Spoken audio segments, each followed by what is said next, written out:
Il suffit que je ne peux pas aller depuis le mois de février. Elle pleure, elle demande pourquoi est-ce qu'on la laisse. C'est vraiment difficile.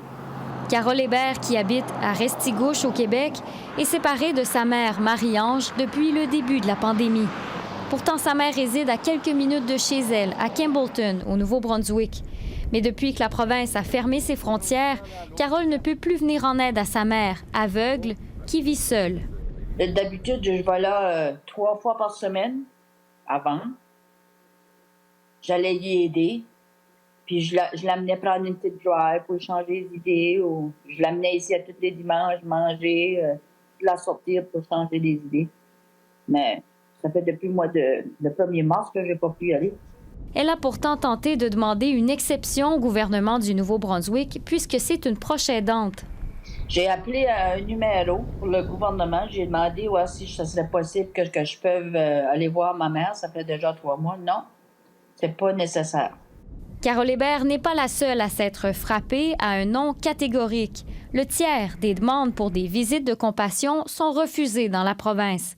Résignée, Carole et son mari ont décidé de mettre leur maison à vendre et de déménager au Nouveau-Brunswick.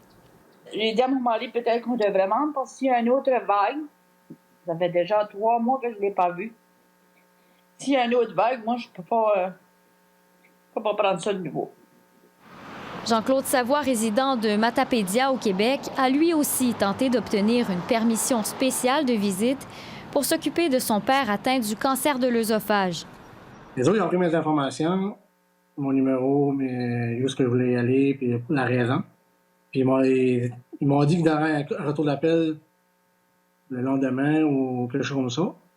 Mais j'ai eu un retour d'appel 2 jours après.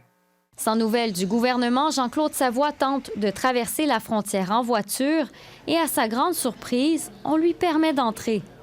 Il m'a dit que, parce que moi, j'étais là 2-3 jours, que je garde déjà ses distances, puis il ne va pas te parader dans le Nouveau-Brunswick, parce qu'ils vont avoir des plaintes comme quoi que j'ai une tête du Québec, etc.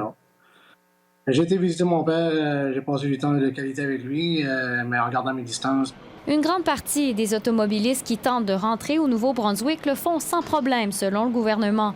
Seulement 1,6 % des dizaines de milliers de véhicules qui ont tenté de traverser en mai ont été refoulés. Des règles à géométrie variable dénoncent ces aidants naturels.